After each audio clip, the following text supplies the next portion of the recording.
Does a bear snore?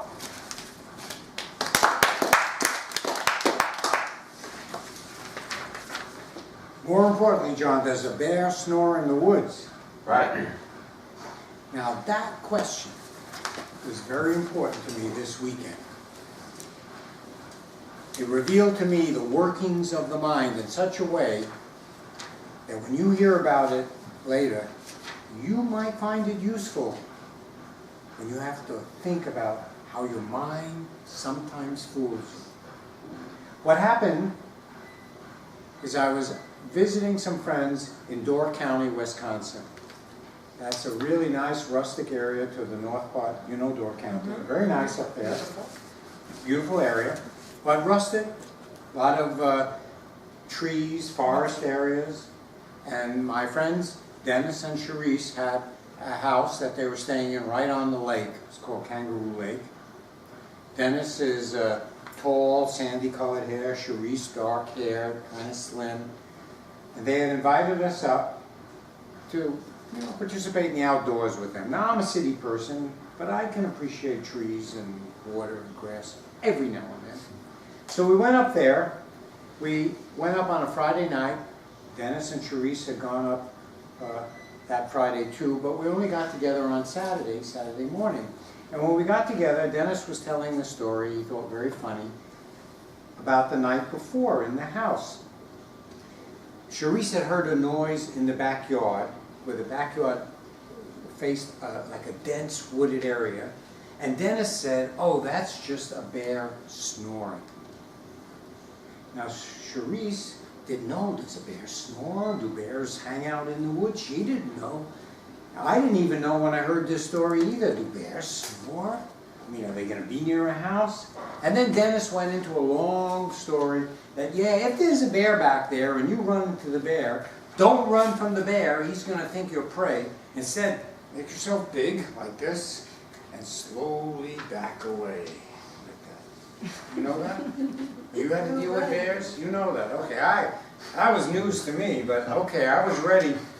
The rest of the day we spent together with them as a couple, and every few hours Dennis would bring up the bear story about the bear snoring in the woods, sort of as a joke. And I said, I don't know, do bears snore? Do they hang out in the woods? And then he'd remind us, make sure you walk like that and that kind of stuff.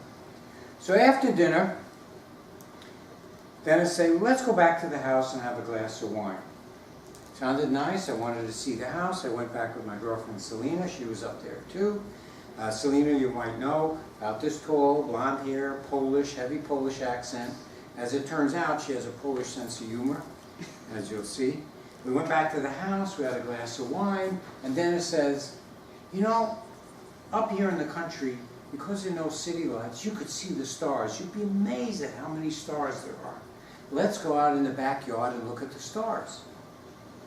I was thinking, that's the backyard where the bear was snoring? I don't know.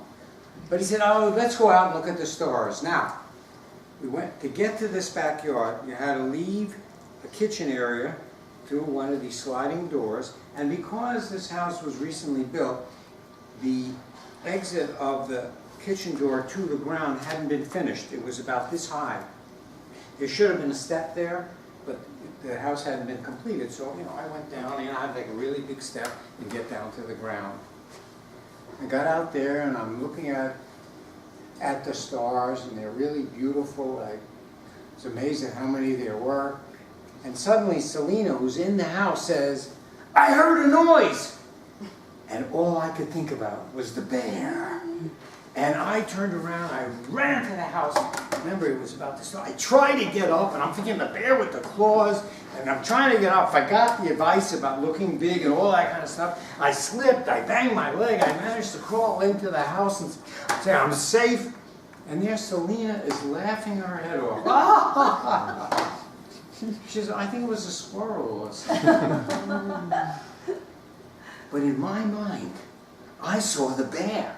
And when I was struggling like this at the door, all I could think of was the claws, and that was going to get me. And I couldn't get out of there. And when I finally got calmed down after that, I realized I'm not afraid like that normally. Things like that don't scare me. If we hadn't been talking about the bear all day, I would have said, oh, it's a squirrel or a raccoon. But that talk made me see the bear. And that's what revealed to me about the mysteries of the mind. Talking about something makes you see it. Like prepares your mind.